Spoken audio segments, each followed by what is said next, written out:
A military map is simple and easy to understand once you know how to apply certain basic principles. This man, for example, is in unfamiliar territory. He wishes to identify his present location and plan a route which will take him back to his platoon in a small town some distance away. On his military map, if he knows how to read and use it, the soldier will find all of the information necessary to solve his problem. But before he can be certain that the information he reads from the map is correct as it relates to his present position, he must orient the map.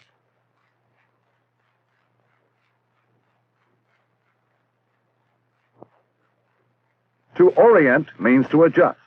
Thus, to orient a map, you place it in a horizontal or flat position and then adjust or turn it until north, which is always at the top of the military map, is pointed toward north on the ground.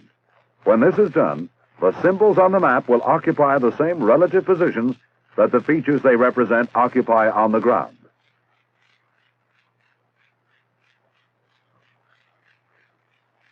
In this way, you can locate and identify any visible features the map depicts, as well as determine the directions to features which lie beyond your range of vision.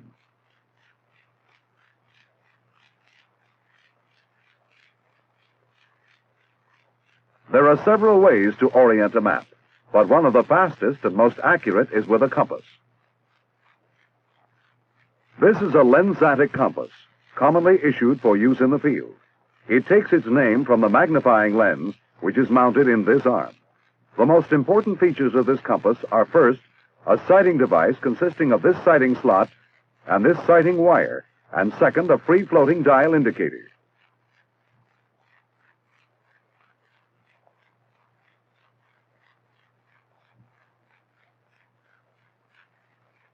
Although you can see that the dial has lines and numbers in both black and red, we will be concerned only with the red markings around the inner edge of the dial.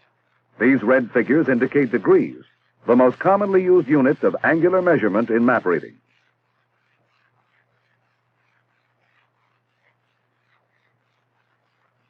A circle is divided into 360 degrees.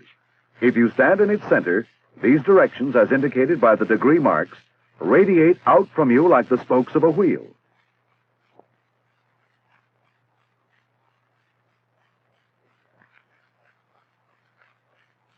The compass dial, due to lack of space, is marked in 5-degree graduations, and every 20th degree is numbered.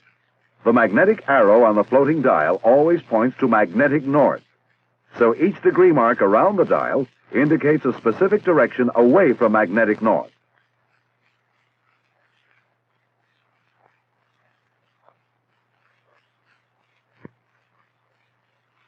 Thus, by looking out from the center of the circle, or sighting across the center and over a degree mark, you can identify a direction.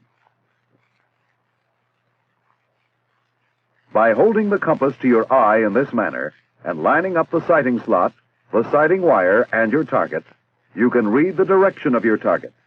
This direction, when referred to magnetic north, is known as the magnetic azimuth.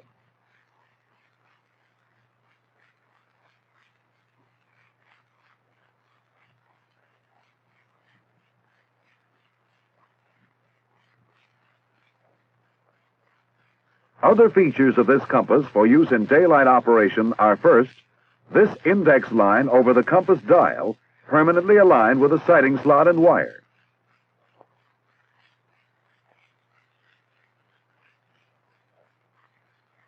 this straight edge parallel to the line of sight. And this bezel ring, which with the crystal it contains, can be rotated. When turned, the bezel produces clicks, and each click represents 3 degrees, a valuable feature for night operations.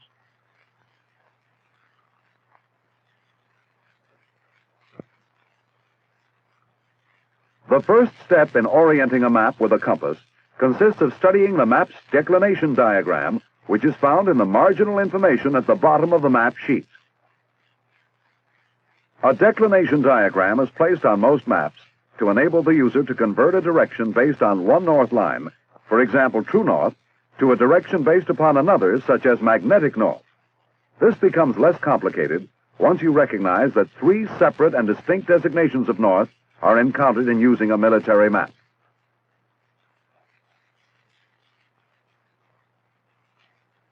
The first of these is called true north. A line from any position on the Earth's surface to the North Pole indicates true north. On a declination diagram, true north is symbolized by a star. However, when you use a compass, its arrow rarely points to true north because this arrow is attracted to or points to a magnetic area of the Earth which is located some distance from the North Pole.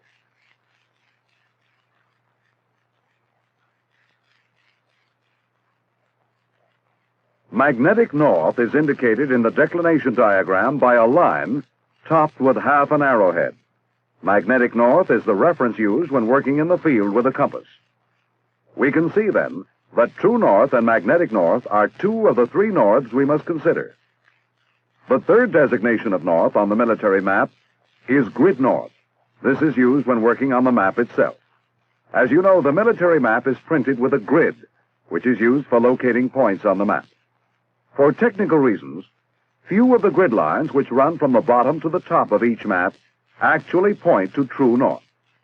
Since grid lines are essential to use of a military map, their actual direction must be indicated for the user. Thus, the declination diagram includes a line which shows grid north.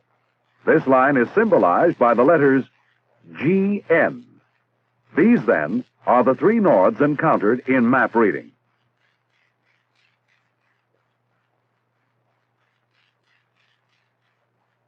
True north, magnetic north, and grid north.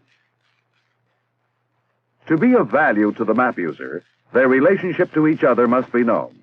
This is what declination means, the angular difference between true, magnetic, and grid norths. In the declination diagram, the amount of this difference is indicated.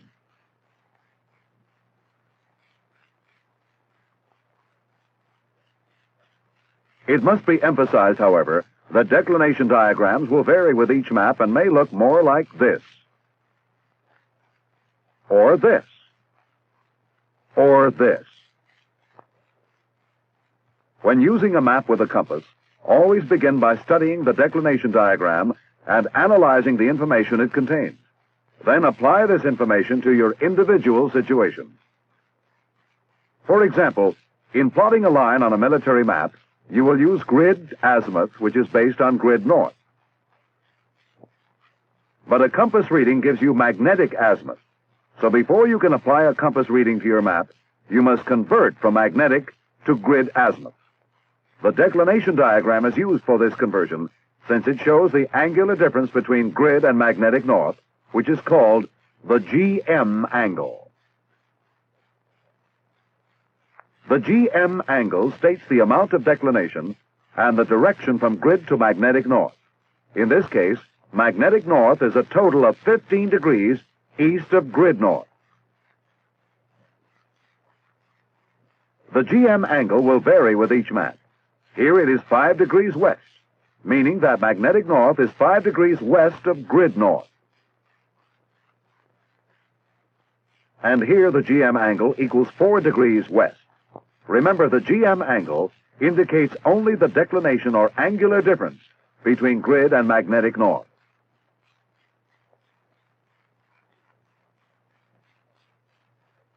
Now that we recognize the GM angle as expressing the relationship between grid and magnetic north, let us see how this information is used in the field.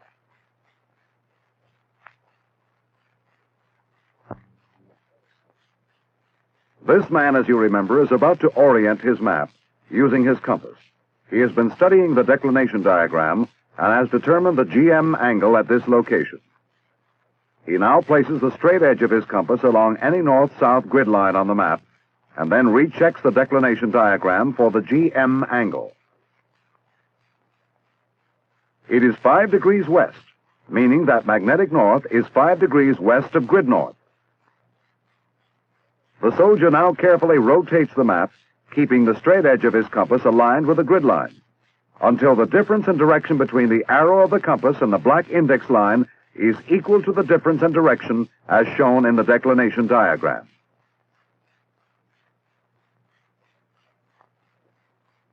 In other words, when the map and compass have been rotated to a position where the arrow of the compass, indicating magnetic north, is 5 degrees west of the black index line, which indicates grid north, the map will be oriented.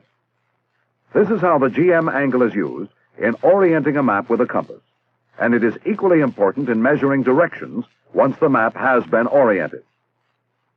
A direction is a straight line along which anything may be aimed, pointed, or moved. Direction is expressed in terms of angular measure, usually degrees. In map reading, the baseline used is always north. But which north is used? In the field, working with a compass, the baseline used is magnetic north. When working on the map with a military grid, grid north is used. In the field, using a map and compass, we must deal with two baselines in measuring direction, the magnetic and the grid. This is where the GM angle is important, for it is used to compute grid north from magnetic north or vice versa.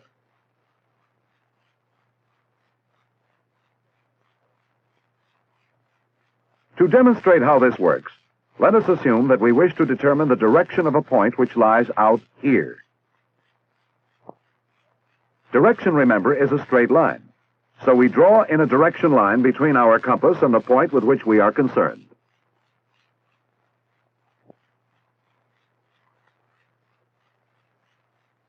In the Army, direction is expressed as azimuth, which is defined as a horizontal angle measured clockwise from a baseline.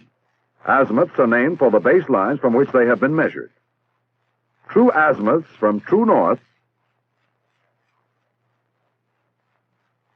magnetic azimuths from magnetic north, and grid azimuths from grid north. Since true north is not used as a baseline in determining direction with a map and compass, we will ignore that. In the field, magnetic azimuth is determined by sighting with your compass on an object whose direction you seek to establish. In this case, such sighting results in a compass reading of 80. This is the magnetic azimuth of our object. In converting this magnetic azimuth for use on our map, it is easy to see that grid azimuth is greater than magnetic azimuth by exactly the width of the GM angle, 15 degrees.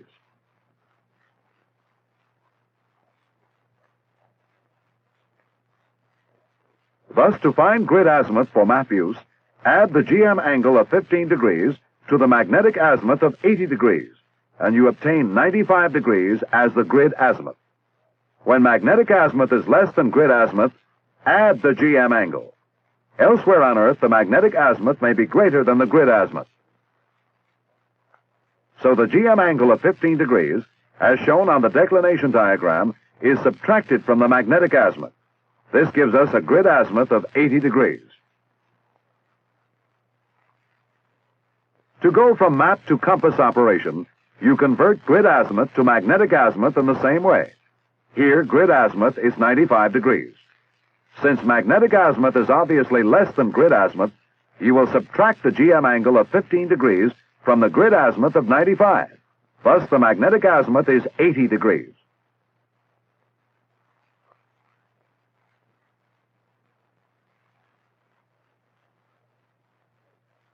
This, then, is how you convert grid azimuth to magnetic azimuth and vice versa. Study and practice with declination diagrams will enable you to use the GM angle for this purpose easily and rapidly in the field.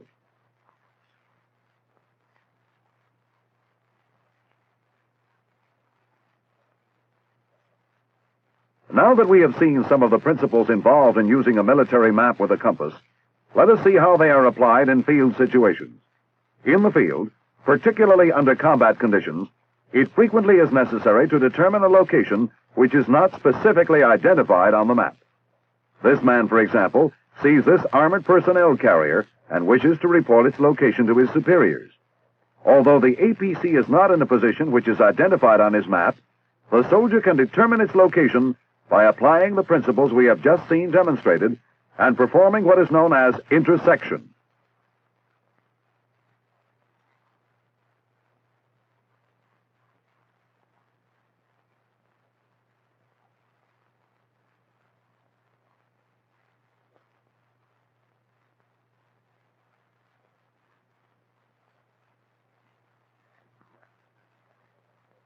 Intersection is used to locate points which are not designated on the map and is accomplished with a compass by sighting on the unknown point from two locations which can be identified.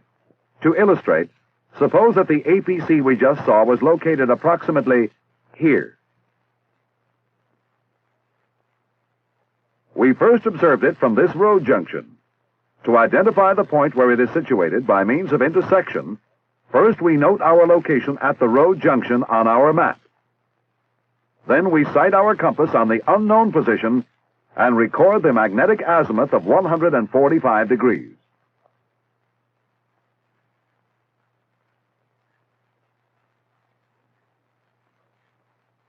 Next, we move to a second known position from which we can see the APC, a position about 90 degrees from the first.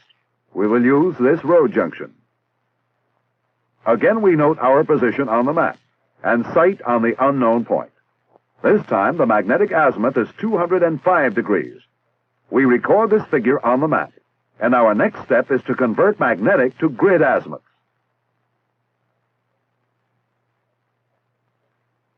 So we refer to the declination diagram for the GM angle. In this case, the total variation between grid and magnetic north is 5 degrees west. This is our GM angle. By studying the diagram and remembering that azimuths are always measured clockwise, we can see that magnetic azimuth is greater than grid azimuth. This means that we must subtract the GM angle of 5 degrees from our magnetic readings to obtain grid azimuths. The grid azimuths will be used to plot the point at which the APC is located on our map.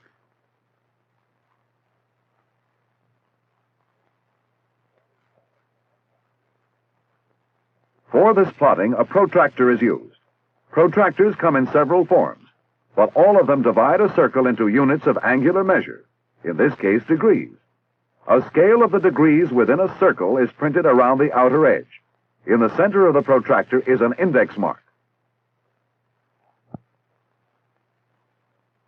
To plot the position of the unknown location on our map, we first place the protractor with its index mark directly over one of the points from which we sighted on the APC.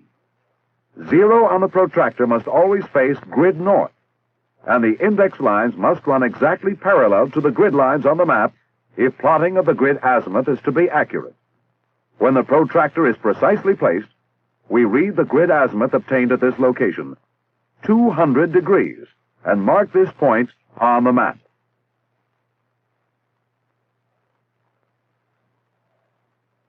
Now, with a straight edge, we draw a line from the observation point directly over the 200-degree mark toward the unknown position. We then read the grid azimuth obtained at the other point, 140 degrees, located on the protractor, and mark it on the map. Again, using a straight edge, we draw a line from the observation position directly over 140 degrees toward the unknown location.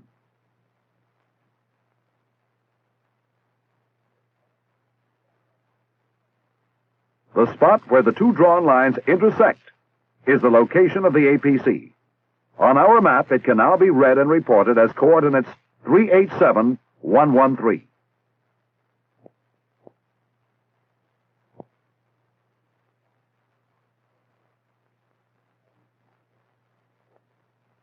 This is how you can use intersection with a compass to obtain the reportable location of an otherwise unidentified position on your map. But what if you are in an unknown location and need to find your position? How can you do this?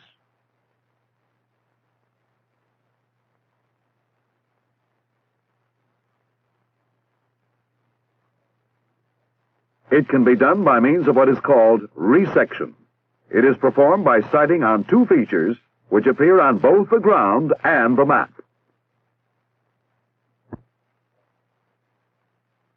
To illustrate, you are somewhere in this area and need to know your exact location.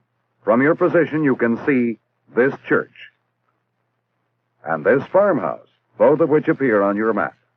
After you have oriented your map, you sight on the church from your position and get a magnetic reading of 320 degrees. You note this on your map beside the church. Then you sight on the farmhouse and obtain a reading of 40 degrees, which you mark on your map beside the farmhouse symbol. Now you must convert these two magnetic azimuths to grid azimuths for use on your map, so you refer to the declination diagram. The GM angle is 5 degrees west. This, you can see, must be subtracted from your figures to convert them to grid azimuths. But even these grid azimuths do not enable you to determine your location on the map. For that, you must have back azimuths, which are in effect the azimuths back toward you from the points on which you have sighted.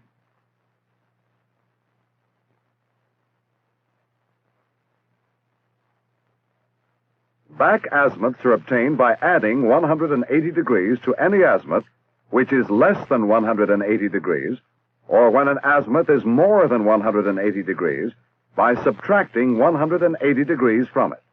With the back azimuths thus obtained, you are ready to determine your position.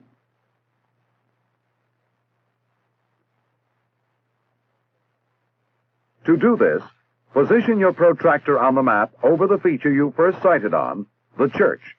Then, on the protractor scale, locate and mark the back azimuth you have obtained for this location, 135 degrees.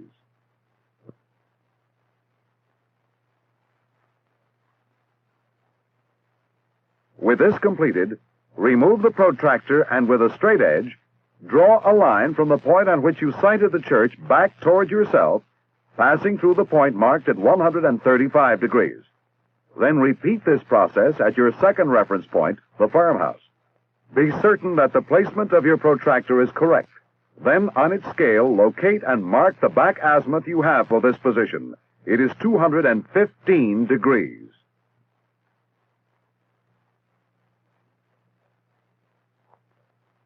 Remove the protractor and with a straight edge, draw a line from the point on which you sighted through the dot indicating its back azimuth and on toward yourself. Where the two drawn lines cross will be your location on the map.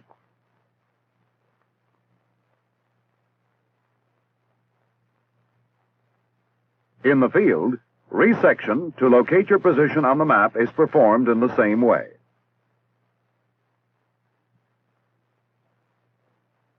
We have seen how to use a compass to orient a map, determine directions, and identify unknown locations.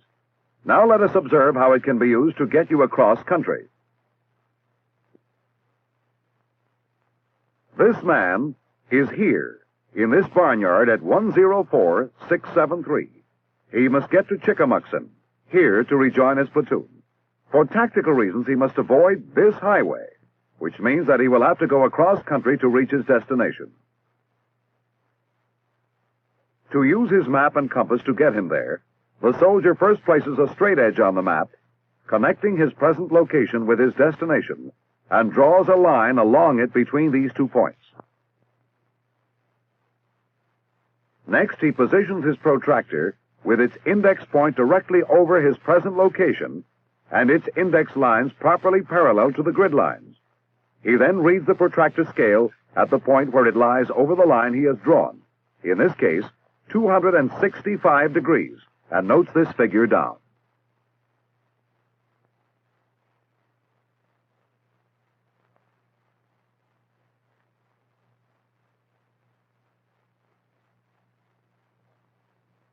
But remember, this is grid azimuth, and to use his compass to follow it, this figure must be converted to magnetic azimuth.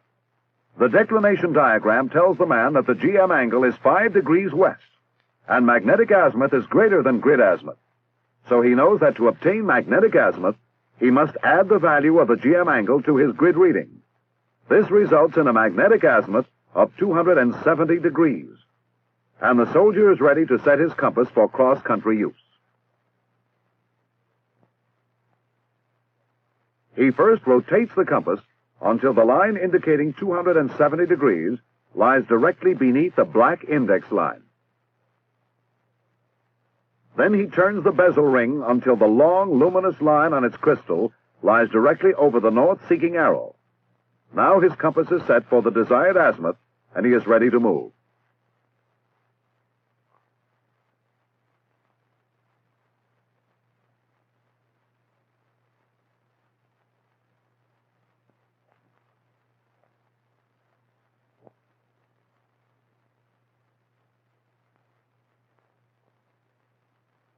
The soldier will hold his compass where he can read it conveniently, approximately halfway between his chin and his belt.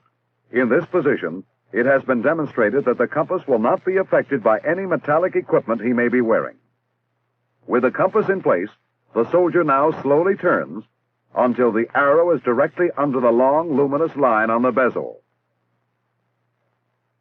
Now the azimuth, 270 degrees, will lie directly under the black index line and in line with the compass sighting wire.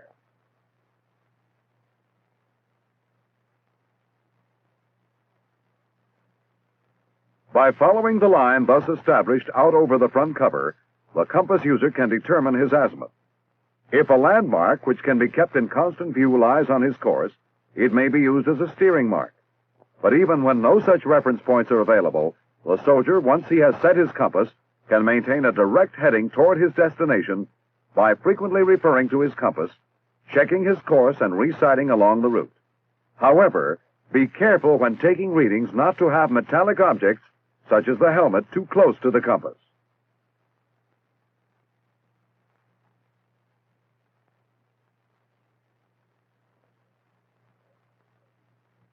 At night, the compass may be used for simple land navigation in the same manner. For this purpose, it has certain luminous features not discussed so far. These are all visible in the dark and include the line on the bezel glass, the north-seeking arrow, letters indicating east and west, and an area directly under the black index line for reading azimuth. In addition, the compass cover contains two luminous dots, one at each end of the sighting wire. When the compass has been set, with the azimuth directly under the black index line and the long luminous line directly over the arrow, it is ready for night use. Rotate the compass so that the arrow lies directly under the luminous line. Then sight along the line indicated by the two luminous dots at each end of the sighting wire, and this will indicate your azimuth. If it is light enough to make out steering points along your route, make use of them. If it is so dark that none can be seen, send another man out along the azimuth line as far as he may be seen. Then sight on him, move to his location, and repeat this procedure until you arrive at your destination.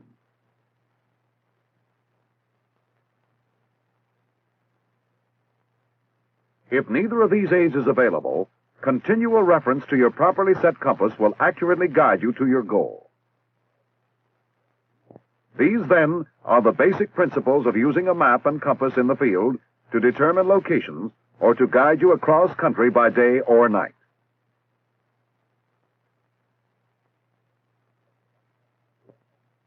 Learn to apply them by study and practice, and you will be arming yourself with knowledge and experience which may someday be the key to a successful mission.